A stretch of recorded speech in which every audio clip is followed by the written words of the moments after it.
So I was calling for the account.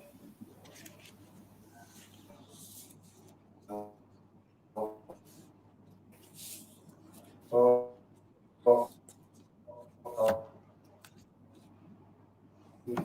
forward the account. I don't know how to cut to block off. Or that will be the issue. Put on do not disturb if there's such an option.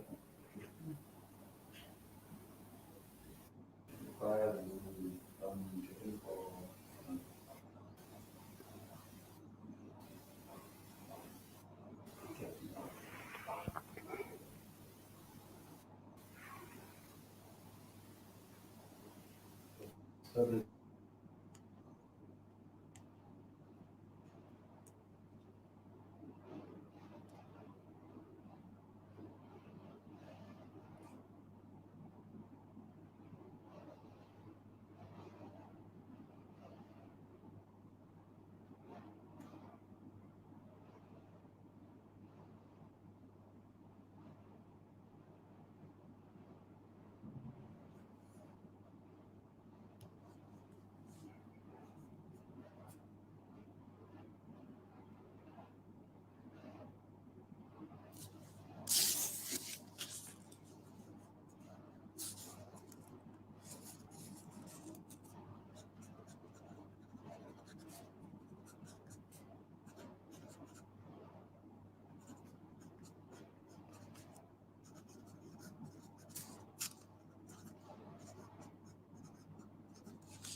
Oh, we sincerely apologize for that technical fault.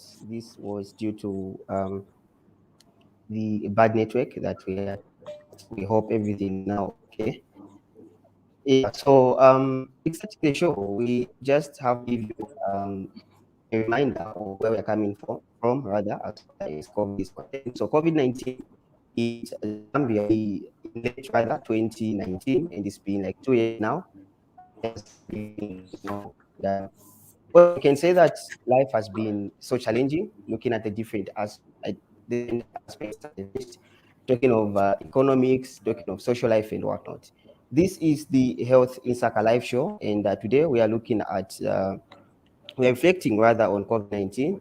We'll be looking at the new variant and also the vaccination response, as well as the gaps and opportunities created as a result of COVID-19. And today I'm privileged to be joined by Professor Dali Menda, who will be helping me to discuss this topic and also to give us the some information as far as COVID-19 is concerned. Good afternoon, Professor. Thank you, Brighton, and thank you, viewers. It's a privilege for me to be on this platform. I'm Dali Menda. I'm the head of health programs at the Churches Health Association of Zambia. I'm a public health physician and an associate professor of health sciences, and also a writer, a philanthropist, and a preacher. So good to have you. Thank you so much. I didn't know the other part, the preacher part. Yes. Okay, thank you I've so much, been. Professor, for that. That's amazing. Thank you so much for that introduction. Well, Professor, since inception of COVID-19 in 2019, we saw a lot of changes as far as economic activities, social activities, and just life in general. We've seen measures coming in place where we have to constantly or maybe always ensure that we mask up, especially if we're maybe going for social gatherings and whatnot. Apart from Yeah. masking up, we've seen social distancing. Life before COVID-19 was that we socialize, we sit together as a family, we greet each other using hands like we are normally used to, but now things have changed. So just give us a highlight on that. How has been life under this new normal? Because now we are all being told it's a new normal and we have to get used to life under COVID-19. So how has been life, especially looking at economic and also social terms? Yeah, thank you, Lighton. You know, it's, I know COVID-19 has been a challenge, a big challenge to all of us. And when we look back, there are so many lessons that we can learn and so many things that, you know, we can really think about as human beings on this planet. And over the 2 years period, you realize that there are certain things that COVID-19 has taught us. And I will start with the first one is the fact that masks are useful tools. In the past, we had so many outbreaks of flus or upper respiratory chest infection, you know, diseases and so on. But the time we started using the mask under COVID-19, we realized that even the common flus have disappeared. So this is something which is a plus when we look at COVID-19 in terms of prevention of other diseases. Also, one thing which I need to stress is the fact that vaccines are a powerful tool. We look back, we didn't know how our world was going to progress, but now, with the advent of the vaccines, with more people uptaking the vaccine, we can see that life is coming back to normal slowly. We talk about the economy. It has had a very negative impact on our economy, but we started reopening slowly thanks to the vaccines and other preventive measures. So these are some of the things when you reflect, which are a plus for us. And also, COVID-19 has taught us something which we were almost ignoring, the fact that everyone is not treated equally, especially during a pandemic. We have seen minority people, we have seen poor people, we have seen women who, some of the people could not just access healthcare services, and such people were at higher risk, extremely stressed. So with COVID-19, we have come to realize that disparities are still existing in our society. I don't want to talk about the vaccine apartheid, which we are talking about, and also the mental health issue, which you and me are not willing to discuss. The community does not want to discuss. So what we have learned and what we are seeing and the challenge which COVID-19 has brought is the fact that mental issues are emerging, and we should not feel ashamed to talk about mental issues. We should not feel ashamed to seek help. So we saw the increase in GBVs and other things, and that is just the tip of the mental problem that we are facing during this pandemic. So it has made us realize that we were hiding certain things, and now it has come to pass that they are being exposed. Again, under the COVID-19, we have realized that as human beings, we have the capacity for resilience. We have managed to survive in such a crisis. There's just some programming in us which are showing that as a human being, we are resilient. We are able to take care of ourselves. We saw people. Well, yes. Yes, Professor. Yeah, you've stressed a high number of issues in relation to COVID-19. We heard you speak of common flu, which is somehow said to be in line, or rather to be related to COVID-19. Does it mean a common flu is the same as COVID-19? Is there a difference, if at all there's any?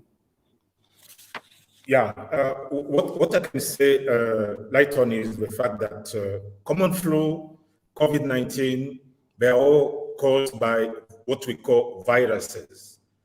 But we have different types of viruses. Like for COVID-19, we have a virus which is called the SARS-CoV-2. It's a virus. You can have another common flu which will be caused by influenza virus and so on. So they are all diseases caused by viruses, but the type of virus is differentiating them. I think in a nutshell, this is what I can say. All right. Well, Professor, since we first recorded a case of COVID-19 here in Zambia, we've seen a lot of different perceptions being shared around COVID-19. And now the same perceptions has led to laxity as far as preventive measures are concerned. I would like to find out from you what really is causing the laxity in terms of adhering to COVID-19 preventive measures among sections of society.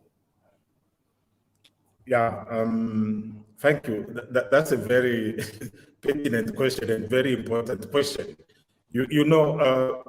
Prior to answering to your question, I would like to say that, at the national level, across, not only in Zambia, but across, we have been pushing forward the 5 golden rules and some measures which we call public health and social measures, which are mainly aimed at stopping individual chain transmission of COVID-19 and also preventing community spread. Now, coming to your question, I want to answer this question taking you into the brain. We have to blame our brain on the laxity that we see in our community in uptaking the public health and social measures. Why am I blaming the brain and not you or me? Is simply because of the fact that every new behavior, when developing a habit, what goes into the brain is that the brain has to establish connections. If it wants to go from point A to point B, you are going to use a certain route, a certain path. Like when I'm driving from home, driving at work, I know the path, I know the route that I use. And the more I use that route, the more I will operate on autopilot mode. So it's the same with us. we are being asked to put on a mask, to wear a mask, to wash our hands, to sanitize, and so on. So our brain was not wired to carry out those behaviors in the first place. So the more we practice that habit, the more our brain is going to establish a link. And the more that link is strong, the more the information will run through that, and the less energy our brain is going to use. And this is where we go into the behavior mode, where you do things without forcing yourself. So our communities, we need to give time to our communities. This is a new thing which has come, and we need to strengthen the mechanism so that wearing of facial or face mask will become second nature. We don't have to think about it, just the way we brush our teeth. We have been doing that from childhood. It's second nature. So let's give time to our brain to establish connections which will almost be automatic and which will help the brain not to use so much energy to think about it. So behavior change does not happen in one day.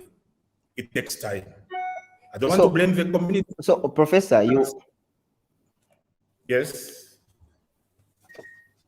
Yes, you've mentioned the aspect of us getting used to the measures that have been put in place. For example, wearing masks at all times whenever you're in public. Yes. Social distancing, which is not the usual that we used to conduct ourselves. My other question in line with that is that what can we do best? What can key players do best to ensure that there is a change of perception around COVID-19, especially in line with the adherence levels? Because each and every day you find that people are so relaxed in terms of following these measures. So what can we do to ensure that we, first of all, improve perception, or rather we build positive perception around this matter, such that community members can take this issue seriously? Because we've heard a lot of myths around this issue. Yeah. No, COVID-19 is a hoax. No, COVID-19 is just for whites. It can't attack anyhow. It's not. It can't attack young people. So what can we do to ensure that everybody takes this issue seriously and everybody's following the measures? Yeah, thank you for that. You know, that's a key question that you're asking. And what can we do? I will split the way into stakeholders, the public health programmers, and people who are trying to push or implement our measures implemented on the ground. And on the other side, I'll put the community members. I know all of us were part of the community. So what we can do is to look at the way we are implementing things. I will start with the stakeholders. And you know that change equals knowledge times motivation over resistance. So you can have the knowledge, but that will not be translated into change. You need the motivation and you need to reduce your resistance. So to make you understand, I developed a formula, and I would like to project, to show you that formula as I explain, to make things better so that we understand. Because that formula, I want you to, if we can have it so that I explain. And with this, I don't know if the slide, the second slide, I don't know.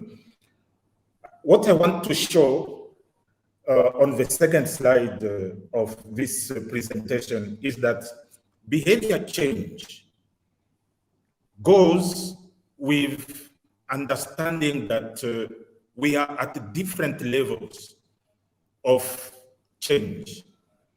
There is what we call the trans-theoretical model of change, meaning that you need to pass from one stage to another. I'm just trying to, it's unfortunate my slides are not moving, and You said second slide. Yes. So what I'm trying to show you is that for change to take place, we have what we call the stages of change. Most people are in what we call the pre-contemplation phase. They don't see the good and the bad. They don't know what is good, what is bad. You need to let them reach the stage where they understand that this is good and this is what bad. This is what we call the contemplation phase. And then they will prepare themselves to change, and then they'll go into action, and then they will maintain the change that you want to establish. Now, why is that not happening? If you look at the third slide, you understand that that is not happening because we are not doing things correctly. Starting with the stakeholder. What you need to understand with the stakeholders is that they need knowledge for them to change. Knowledge on COVID-19, on preventive measures. They need to learn how to create discrepancy, not be telling people that this is bad, you should not do this. No, push people to themselves realize and understand that if I don't put on my mask, it's not good because of ABCD. Not me telling you, but you yourself realizing. So stakeholders should know how to convey that message. Stakeholders should learn how to roll with resistance. And this is what we have seen. A community member will tell you that, no, why should I put a mask? You will say, no, listen to what I'm telling you because I'm the expert. I know. We don't want to listen to other people. We are so resistant because we are trained. We need to reduce that. We need to know how to roll with resistance.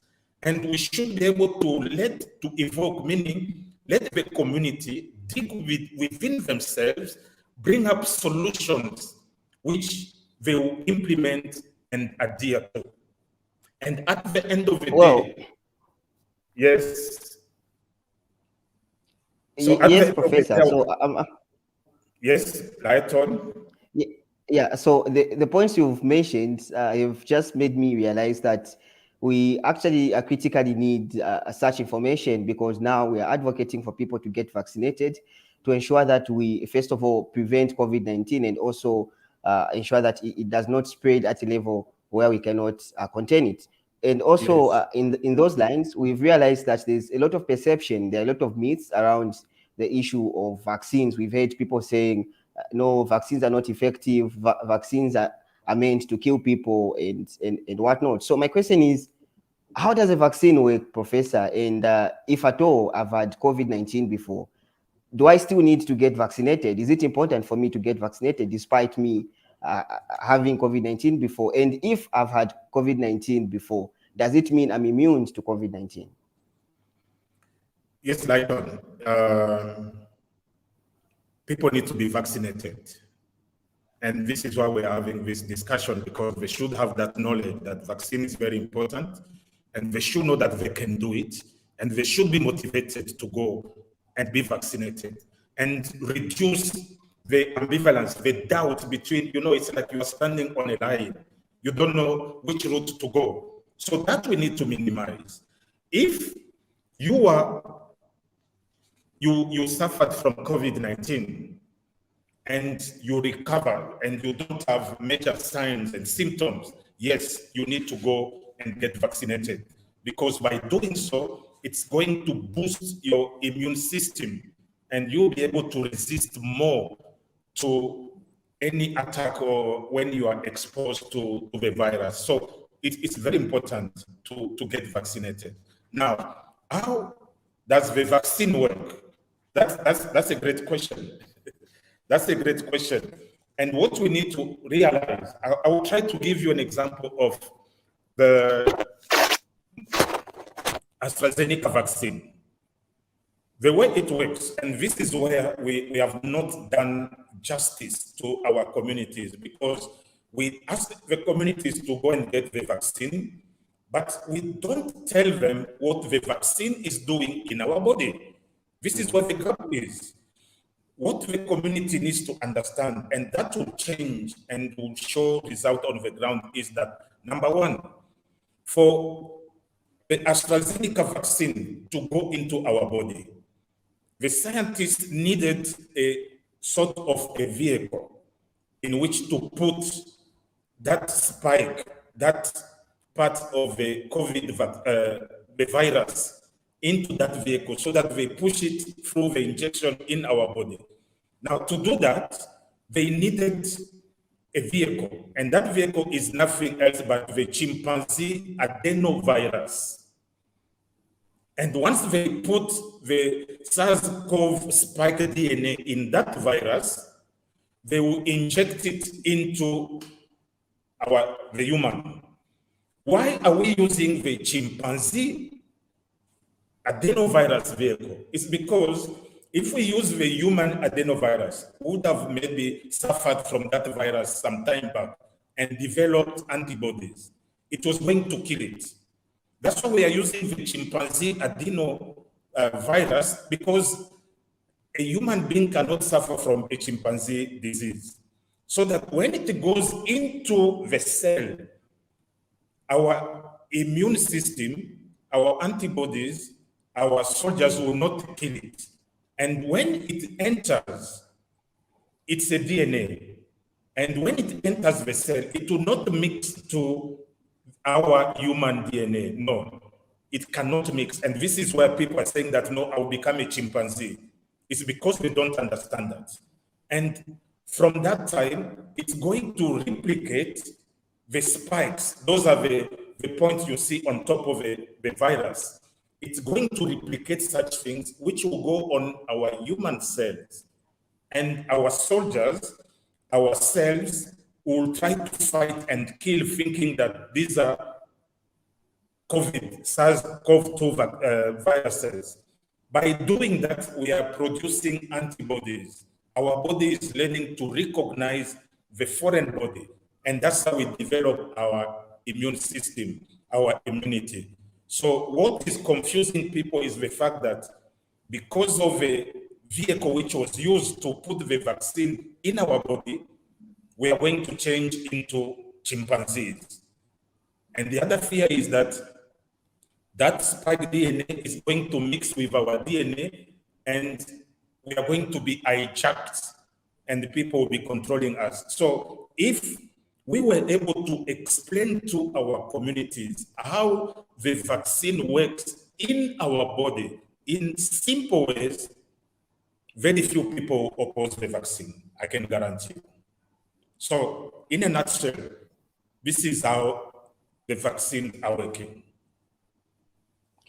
Well, in case you are just joining us, this is the Health Insaka live show. It is a show, or maybe a platform, that gives you information on various issues relating to health. And right about now, we are discussing the COVID-19, also looking at where we've come from and where we are going, and also reflecting on the vaccine as well as the new variant. Professor, talking about the new variant that we've just known now, does it mean if I already got vaccinated before this variant came into the picture, am I still immune, or maybe am I still protected due to the vaccination that I got before the new variant came about? Yeah, that's a very important question, Lighton. What we need to understand that with the Omicron, which was reported to the WHO, the World Health Organization, on 24th of November 2021, we are still learning. We are still learning a lot of things. But what I can guarantee you is that if you got your 2 jabs, like for AstraZeneca and others, what studies are showing in the US and in many places is that when you have a booster jab, you get a booster, a third one, the protection is higher even against Omicron.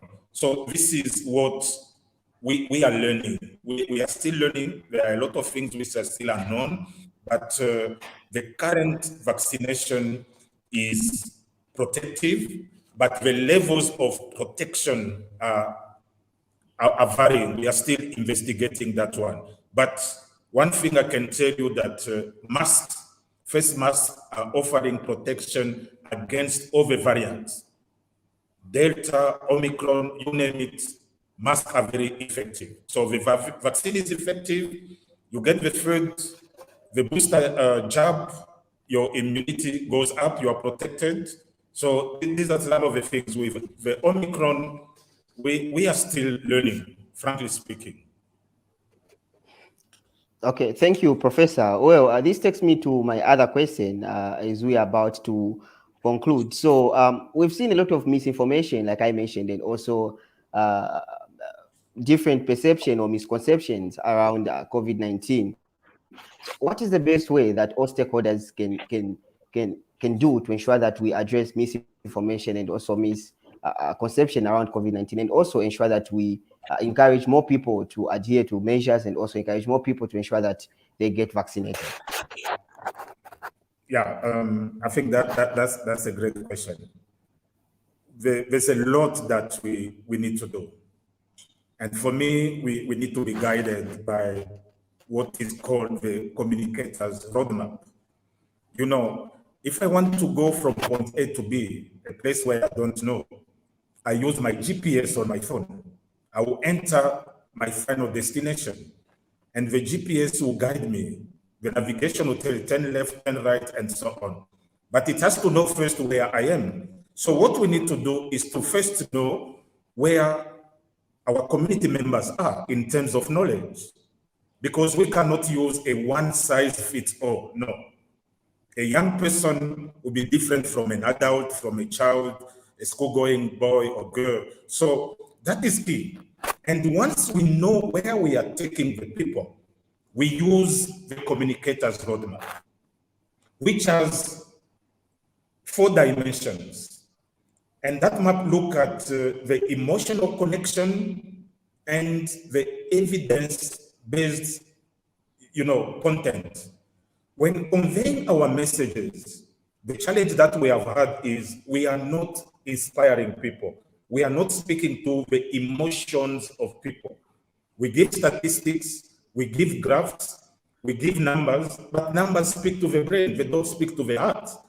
And this is why you see that the fake news, which are being shared on social media, they speak to the heart, because they will tell you that this guy got his jab, and immediately after the vaccine, he started eating people, or he turned into a monkey.